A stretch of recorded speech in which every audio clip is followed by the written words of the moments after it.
இயேசு கிறிஸ்துவின் நாமத்தில் உங்கள் அனைவரையும் அன்போடு கூட வாழ்த்துகிறேன். இன்றைக்கு நாம் தியானிக்க போகிற தலைப்பு, சத்துரு திருடினதை தேவன் திரும்ப கொடுக்கிறார். வசனம் யோவேல் 2:25. நான் உங்களிடத்தில் அனுப்பின என் பெரிய சேனையாகிய வெட்டு கிளிகளும் பச்சை கிளிகளும் முசுக்கட்டை பூச்சிகளும் பச்சை புழுக்களும் பட்சித்த வருஷங்களின் விளைவை உங்களுக்கு திரும்ப அளிப்பேன். அதாவது இந்த வசனத்தில் தேவன் நம்மோடு இடைப்படுகிற ஒரு காரியம், சத்துரு எதெல்லாம் உங்கள் வாழ்க்கையில் அவன் திருடினானோ அதெல்லாம் திரும்ப தேவன் தருவேன் என்று சொல்லுகிறார், வாக்குரைக்கிறார். அந்த வாக்கு தத்தத்தை நம்ம ரிசீவ் பண்ண வேண்டும். இந்த காலை வேளையில் பாருங்கள், நம்ம வாழ்க்கையில் பிசாசு என்னென்ன காரியங்கள் திருடினாலும், அதாவது ஆரோக்கியம், சமாதானம், சந்தோஷம், பொருளாதாரம், இல்லை குடும்ப ஆசீர்வாதம், உறவுகள், எதெல்லாம் அவன் திருடினானோ, எதெல்லாம் அவன் அழிக்க அவன் பிளான் பண்ணினானோ, ஒருவேளை நம்ம வர வேண்டிய நன்மைகள், ஆசீர்வாதங்கள், சமாதானங்கள் இதெல்லாம் நம்ம இழந்திருக்கலாம். நம்ம வாழ்க்கையில் ஒருவேளை வேலையில் ஒரு பெரிய ஒரு போஸ்ட் கிடைக்காம, இல்லை நம்ம வாழ்க்கையில் ஒரு முன்னேறதுக்கான வழிகள் ஒருவேளை அடைத்து வைத்திருக்கலாம். ஆனால் தேவன் இன்றைக்கு சொல்லுகிறார், எல்லாவற்றையும் நீங்கள் திரும்ப பெற்றுக்கொள்வீர்கள். எந்த ஆசீர்வாதங்களையோ சுகத்தையோ சமாதானத்தையோ பெற்றுக்கொள்ள விடாதபடி அவன் வைத்திருக்கிற அந்த தடைகள், அவன் திருடின அனைத்தையும் தேவன் திரும்ப மீட்டு கொடுப்பேன் என்று வாக்குரைக்கிறார் இல்லையா? யோவான் 10:10 பார்க்கணும்ல, திருடவும் கொல்லவும் அழிக்கவும் வருகிறானே அன்றி வேறு ஒன்றுக்கும் வரான். அப்போ நானோ அவைகளுக்கு ஜீவன் உண்டாயிருக்கவும் அது பரிபூரணப்படவும் வந்தேன். நம்ம வாழ்க்கையில் தேவன் நம்ம ஒரு திட்டம் வைத்திருப்பார் பரலோகத்தில். கண்டிப்பாக ஒவ்வொருத்தருக்கும் தேவனுடைய திட்டம் இருக்கும் பாருங்கள். தாயின் கருவிலே அவன் முன்குறித்து வைத்திருக்கிறாரு.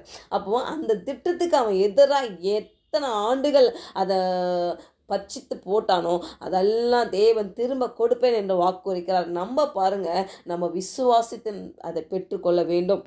பிசாசு குடும்ப உறவுகளில் பாருங்கள், ஒரு சமாதானத்தை முறித்திருக்கலாம், இல்லை வேலை வாய்ப்புகள் கிடைக்காம தடையாக வைத்திருக்கலாம், நம்ம சரீரத்தில் பலவீனத்தை கொடுத்து தாக்கியிருக்கலாம். இந்த மாதிரி காரியங்களை அவன் செய்திருப்பான் பாருங்கள். ஆனால் அதெல்லாம் தேவன் இந்த காலை வேளையில் உடைத்து, இல்லை நம்ம எதெல்லாம் அவன் அழித்து போட்டானோ, எதெல்லாம் நம்ம வாழ்க்கையில் ஆசீர்வாதத்தை பெற்றுக்கொள்ள விடாதபடி அவன் தடை வைத்திருக்கானோ அதெல்லாம் நிர்மூலமாக்கி தேவன் எதெல்லாம் அவன் திருடினானோ அதெல்லாம் திரும்ப கொடுப்பேன் என்று வாக்குரைக்கிறார்.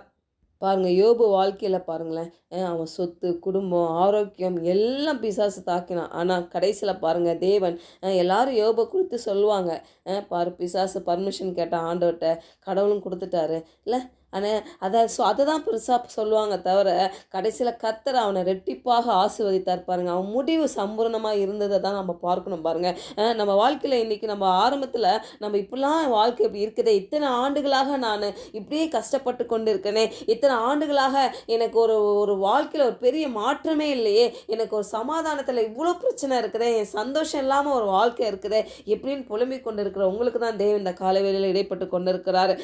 நான் திரும்ப கொடுப்பேன், நீ என்னெல்லாம் நீ இழந்தியோ அதெல்லாம் நான் திரும்ப கொடுக்க வல்லவராயிருக்கிறேன், போதுமானவராயிருக்கிறேன் அப்படின்னு வாக்குரைக்கிறார். யோவேல் 2:26 பாருங்க, நீங்கள் சம்பூர்ணமாய் சாப்பிட்டு திருப்தி அடைந்து உங்களை அதிசயமாய் நடத்தி வந்த உங்கள் தேவனாகிய கர்த்தருடைய நாமத்தை துதிப்பீர்கள், என் ஜனங்கள் ஒருபோதும் வெட்கப்பட்டு போவதில்லை. அப்போது நம்ம சம்பூர்ணமாய் சாப்பிட்டு திருப்தி அடைவது தான் தேவனுடைய சித்தம். அந்த சித்தத்துக்கு எதிராக செயல்பட்டு கொண்டிருக்கிற நம்ம வாழ்க்கையில் அவை அனைத்தையும் தேவன் திரும்ப மீட்டு கொடுக்க வல்லவராக இருக்கிறார். பாருங்கள், உங்களையும் என்னை குறித்து தேவன் ஒரு பெரிய திட்டம் வைத்திருக்கார். கண்டிப்பாக வைத்திருப்பார். ஏன்னா அவர் தாயின் கருவிலே நம்மளை முன்குறித்திருக்கிறார் இல்லையா? அப்போது அவருடைய பிளான் ஒன்று இருக்குது, நம்ம மேலே ஒரு நோக்கம் இருக்குது. அதுக்கு எதிராக தான் அந்த பிசாசு செயல்பட்டு கொண்டு இருப்பான் பாருங்கள். அதெல்லாம் இன்னைக்கு தகர்பொடியாக ஆக்குறார். ஹல்லேலூயா. அவன் பிசாசு வைத்திருக்கிற திட்டங்கள் இல்லை, அந்த தேவனுடைய சித்தத்தை நம்ம நிறைவேற்ற விடாதபடி, அவர் நம்மளுக்கு கொடுத்த அந்த ஆசீர்வாதத்தையும் மீட்பையும் பெற்றுக்கொள்ளாதபடி அவன் வைத்திருக்க அந்த தடையெல்லாம் நீக்கி கொண்டிருக்கிறார் பாருங்க. நம்மை அதிசயமாய் நடத்துவார் என்று சொல்லுகிறார். அவர் நாமத்தை நம்ம துதிப்போம். ஹல்லேலூயா. அப்போது அவர் சொல்கிறார், என் ஜனங்கள் ஒருபோதும் வெட்கப்பட்டு போவதில்லை. ஒருவேளை நீங்கள் வெட்க அடைகிற சூழ்நிலையில் நீங்கள் இருந்தீங்கன்னா கர்த்தர் சொல்கிறாரு, நீங்கள் இனி வெட்கப்பட்டு போவதில்லை. பாருங்கள், அவர் ஒரு வாட்டி சொல்லிட்டாருன்னா பாருங்களேன், அதுதான் வாக்கு தத்துவம். அந்த வார்த்தையை மட்டும் பிடிச்சு கொள்ளுங்க, நான் வெட்கப்பட்டு போவதில்லை. என் தேவன் எனக்குள்ளாக இருக்கிறார், பெரிய காரியங்கள் செய்வார். பிசாசு திருடின அனைத்தையும் என் வாழ்வில் அவன் திருடின அனைத்தையும் தேவன் திரும்ப கொடுப்பேன் என்று சொல்லியிருக்கிறார். கொலோசியர் 2:10 நம்ம பார்க்கிறோம், நம்ம அவருக்குள், தேவனுக்குள், கிறிஸ்துவுக்குள் நாம் பரிபூர்ணம் உள்ளவர்களாக இருக்கிறோமா. அப்போ அவர் நம்மளை கிறிஸ்துவுக்குள் முழுமையானவர்களாக நம்மளை பார்க்குறாரு பாருங்க. அப்படி தான் இருக்கணும்னு சொல்லி விரும்புகிறார். அப்போது நம்ம விட்டு கொடுப்போம். ஆண்டவரே, அப்பா நீர் வாக்குரைத்திருக்கிற கர்த்தாவே, கண்டிப்பாக நீ நிறைவேற்றுவதற்கு நீ போதுமானவராக இருக்கீங்க ஆண்டவரே. நீ நேற்றும் இன்றும் என்றும் மாறாத தேவன் ஆண்டவரே.